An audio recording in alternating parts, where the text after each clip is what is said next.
Hey guys, OzFalcon here from Vox Eminor. Recently I purchased one of the Scuff gaming controllers. If you don't know what they are, head over to scuffgaming.com and take a look. They're basically these. They're the latest Xbox controller. They're fully customizable. I purchased one recently and a lot of people have been asking me, what are they like? They do cost double the price of a normal controller, so I thought I'd put up a bit of a review to let you guys know what I've thought of it so far. A lot of the reviews that have been going about the place at the moment are either from Scuff themselves, sponsored teams, or people that have been given a controller to review. I thought I'd give one that's sort of, I've got no affiliation with Scuff Gaming, so I thought I'd give you my honest opinion on what it's like. First off, this is it here. You can choose different skins and whatnot. This is the one that I chose. I forgot what this one's called. Um, Firstly, I'd probably worth mentioning that the colors on the front is more of a rubber finish than a metallic finish. I was expecting something a bit sort of more brighter and shinier, but nonetheless, that's what it is. Things you can customize. We'll start with the sticks. You can get either the concave or the dome sticks. What that is, the concave ones are the ones that you have on your normal Xbox controller, and the dome ones are the ones that you get on the PS3 controller. I've opted for the PS3 ones. I think the PS2 controller in general is garbage, but the sticks themselves, I prefer them. I find that they're sort of, I don't know, they edge out to the size a little bit better, and that's what I've gone for there. Okay, so you got the choice of either. Uh, One thing I didn't like was that the buttons came all black. I kind of like on the original Xbox controller, the colors being there for the buttons and the letters, but that's what it is. What else have we got? Okay, the two most important features for the controller, one is the paddles. These are basically, you can program these as any of the four face buttons. I've put my right paddle as knife and the left one as jump. Probably regret having this one as jump. I wish I did put it as reload.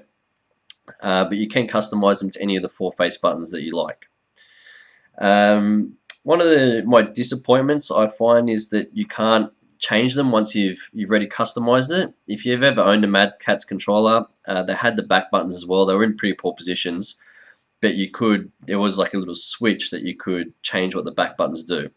With these, once you've chosen what you want them to do, like that's it. The only other way to fix it is to send your controller back, paying for the postage, getting them to reprogram them. Now, the number one feature is without a doubt being able to customize the triggers. Basically, what you can do is what they do is they send you a little it's just like a little Allen key, and you stick that in here, and you basically just turn it. I'm not going to do that now because I've got the perfect setting.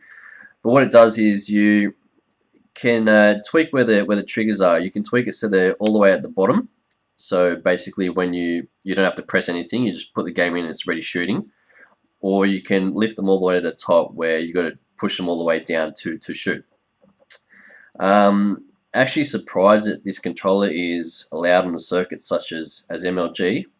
It's like almost borderline cheating. With the Magnum, for example, I found what they call the sweet spot, where I've programmed it as such where I just have to lightly touch it, and I pretty much get 3 Magnum bullets, just like that.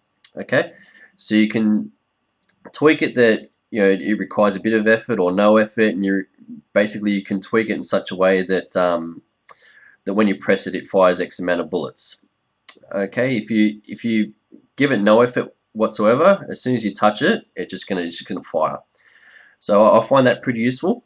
With the left one as well, you can tweak that as well. So that's your aim in button, and basically it's more responsive than the normal Xbox controller. You can tweak it that as soon as you touch it, it aims in straight away or zooms in, and it doesn't require as much effort as a standard Xbox controller. That means you're going to aim in quicker down sights, and that's pretty useful. Worth noting that if you program it for COD, it's not going to be the same for other games. So you're going to still have to have your normal Xbox controller handy if you want to play other games. I was playing, for example, what did I get the other day? The Darkness 2. And the way I've programmed my triggers for COD, it doesn't work for the Darkness 2. The setting that I have on my right trigger, if I play the Darkness, It just like I have to press it twice almost just to fire. So that's something to keep in mind. You can take the rumble packs out, which are pretty much as useful as a foreskin. You don't need them, get rid of them. And that's pretty much it. Really love the controller. I think it's worth getting. Once you do use it, I don't think you're going to go back. I do think you have an edge over your opponents purely because of being able to tweak the triggers. It's better than what Mad Catz have put out by far. I found the Mad Catz controllers to be quite poorly made, and it's definitely better than the Razor, which just breaks after half an hour. You do have to order them online. You can't buy them retail. Reason being is that these are 100% handmade and customizable. So you being able to obviously customize the back paddles, whether you want this, what type of sticks you want, the camouflage. You can either put a grip on the back, which for some reason I accidentally didn't get. You can get a rubber grip, and so that's probably worth getting as well. So that's it there, guys. Highly recommend it. Check it out. Really worth getting one if you want to play COD. And yeah, thanks, guys. Please like and comment on the video, and yeah, see you guys next time.